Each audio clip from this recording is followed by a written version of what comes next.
I first noticed her in the quiet corner of the cafe, the way she moved like she belonged to a slower rhythm than the rest of the world.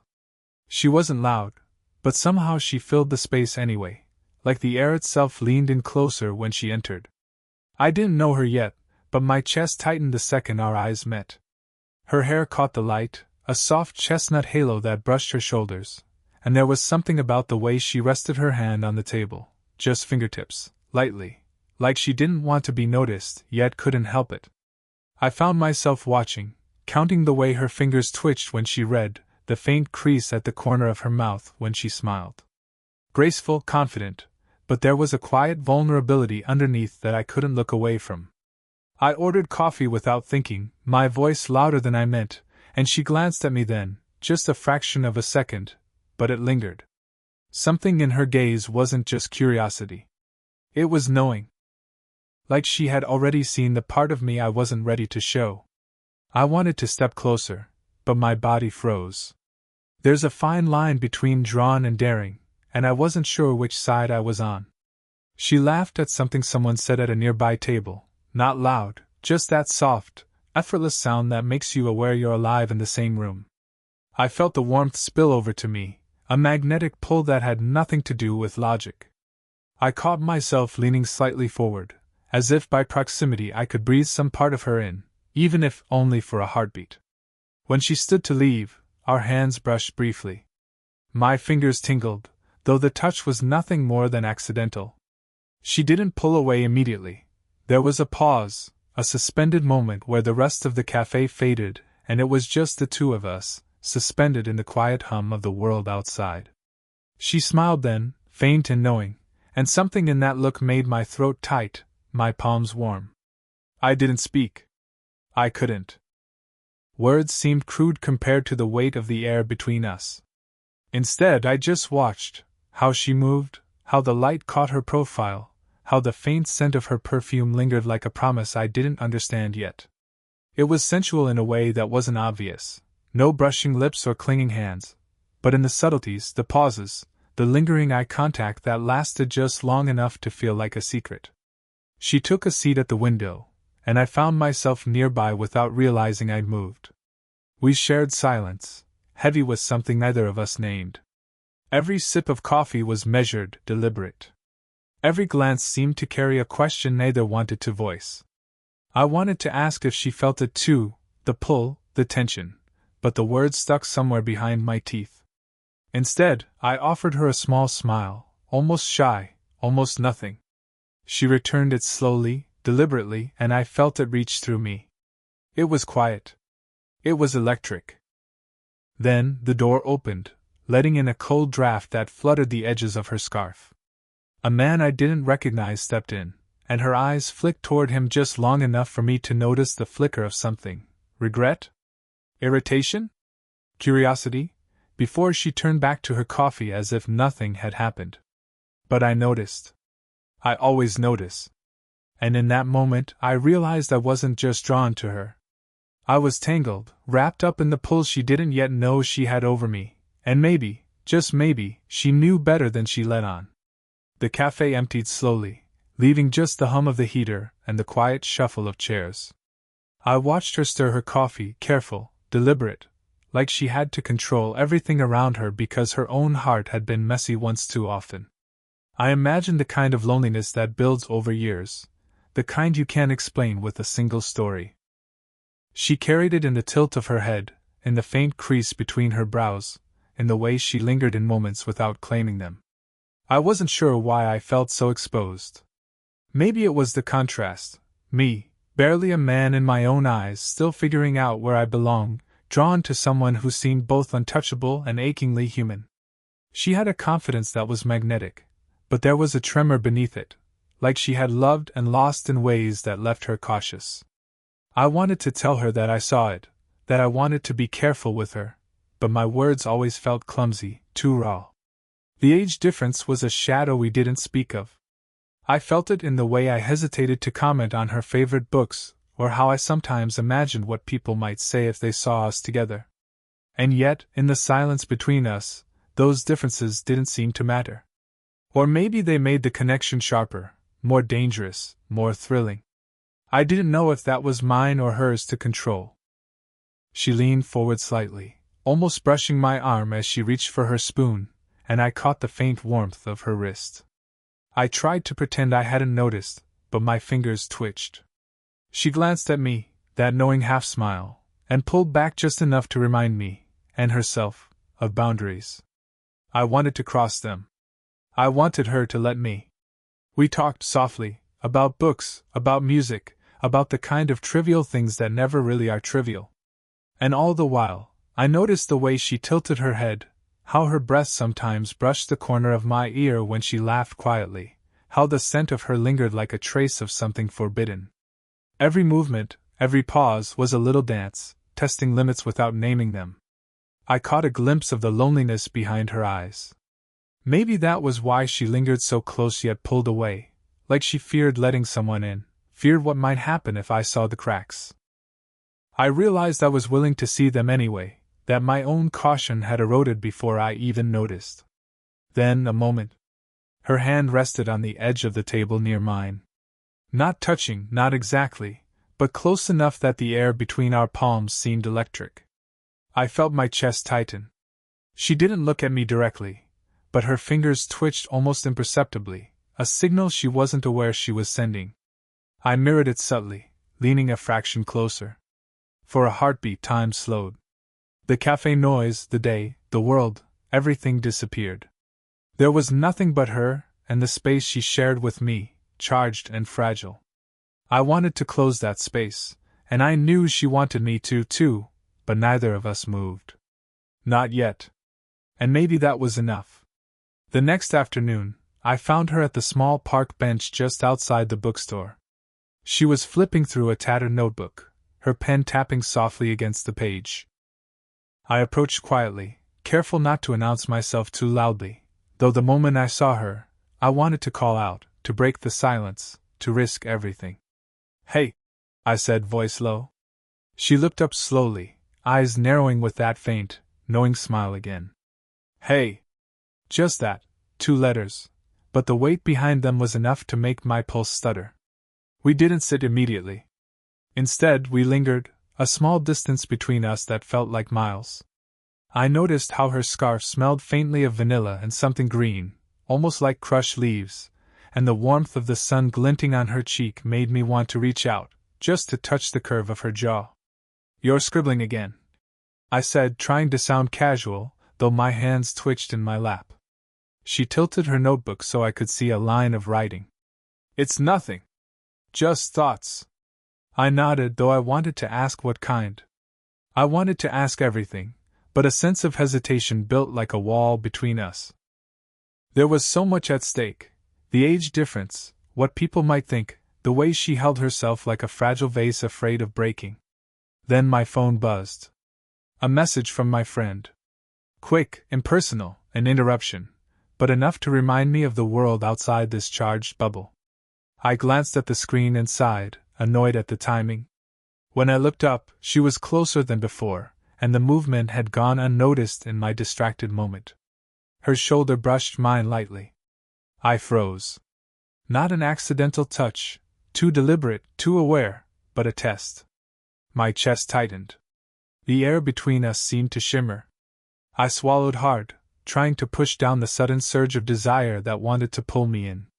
We leaned in slightly, not enough to kiss, but enough that the space between our lips trembled like it had a heartbeat of its own. I wanted it. I wanted to cross the line, but guilt pricked at me like a sharp thorn. What would people think?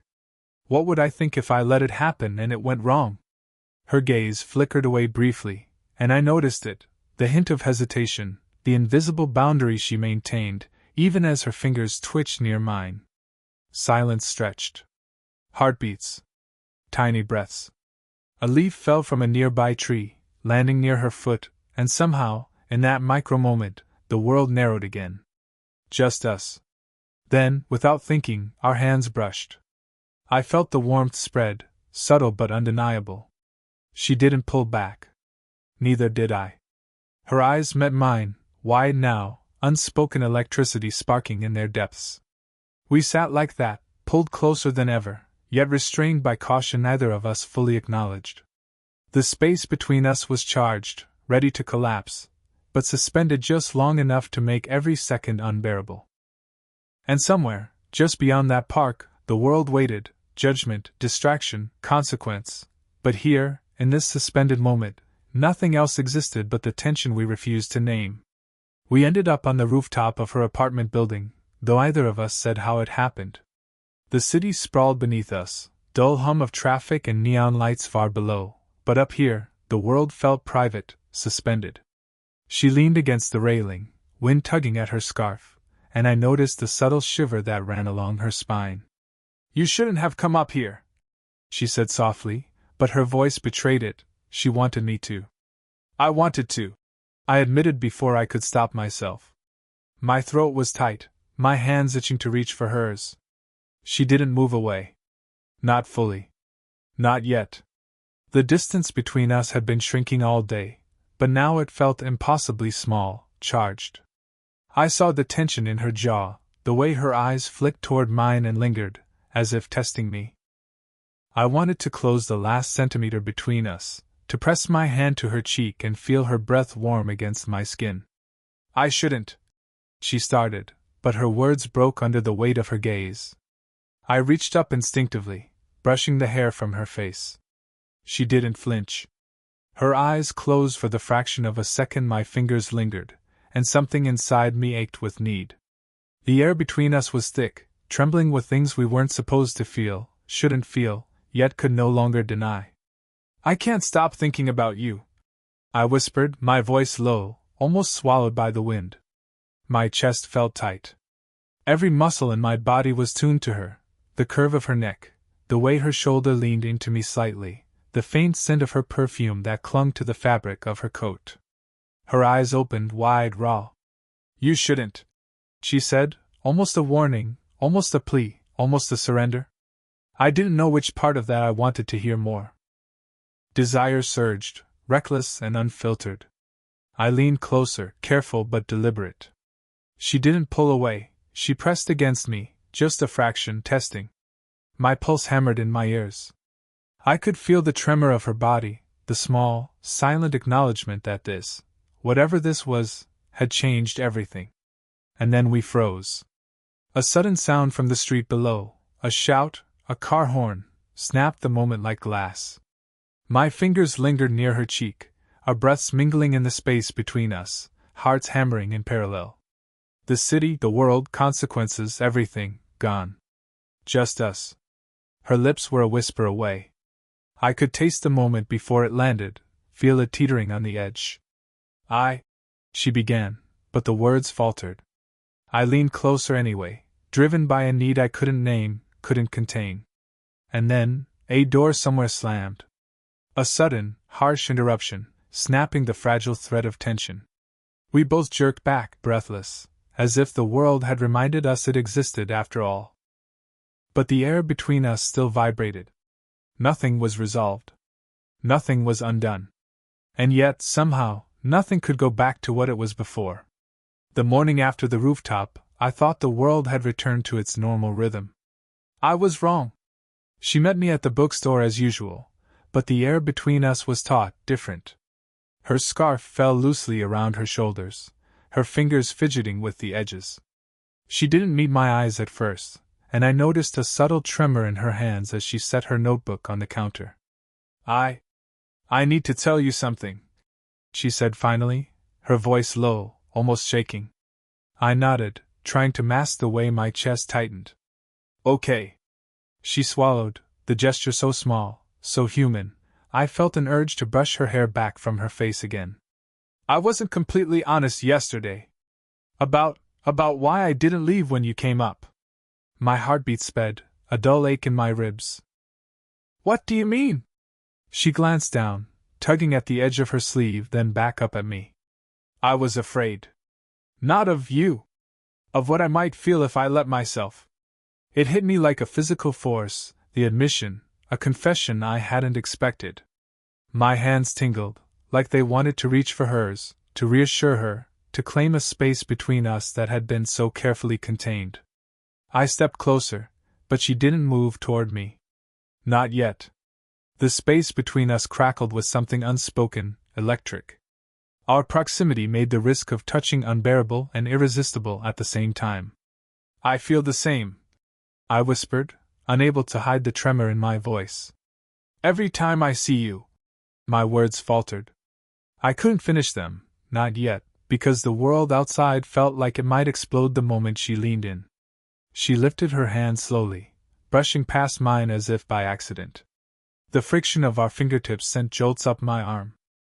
I wanted to close the space, wanted to feel the warmth of her palm, but she pulled back slightly, just enough to remind us both of the precarious line we were on. Someone, she started, and my stomach twisted. Someone saw us yesterday. On the roof. Not the way you think, but they know there's something here. The words were a shockwave. My pulse surged, part fear, part thrill.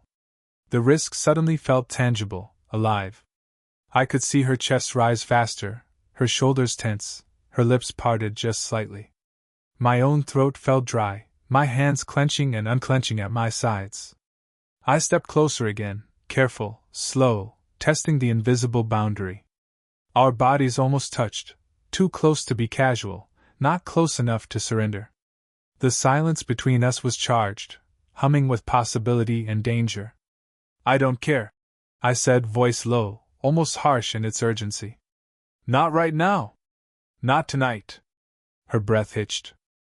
She tilted her head, the faintest smile tugging at her lips, and it was like a promise whispered only for me. My fingers twitched involuntarily toward hers, and she let them hover, just a hair's breadth away. We were on the edge again, hearts hammering, every instinct screaming to close the gap. And for the first time, the risk felt like it might be worth it. Then, without fully touching, our fingers lingered near each other, vibrating with what neither of us could fully name, and the choice loomed: step back, or step into the inevitable. The bookstore had emptied, leaving only the soft echo of our footsteps and the muted hum of the fluorescent lights.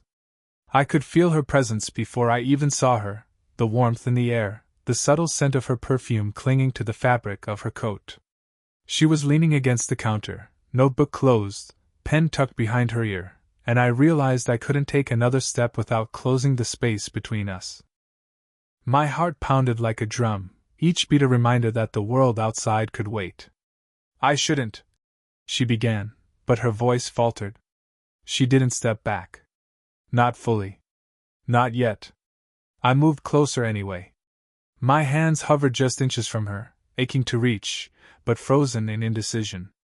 Then don't, I whispered, low enough that it felt like it belonged only to us.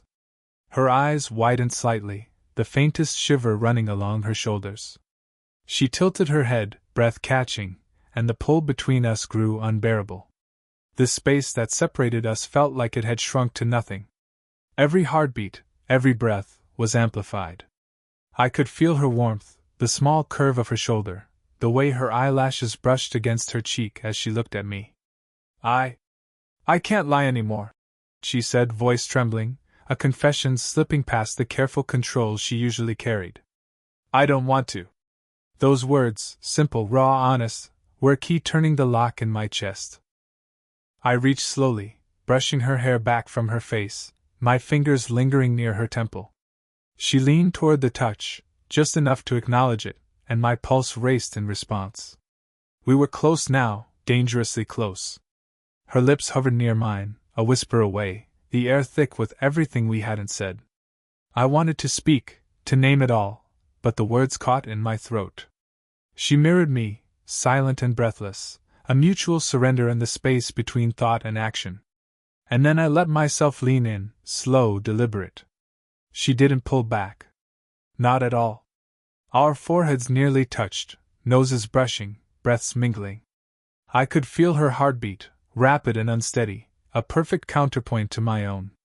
I've wanted this, I murmured, low and trembling.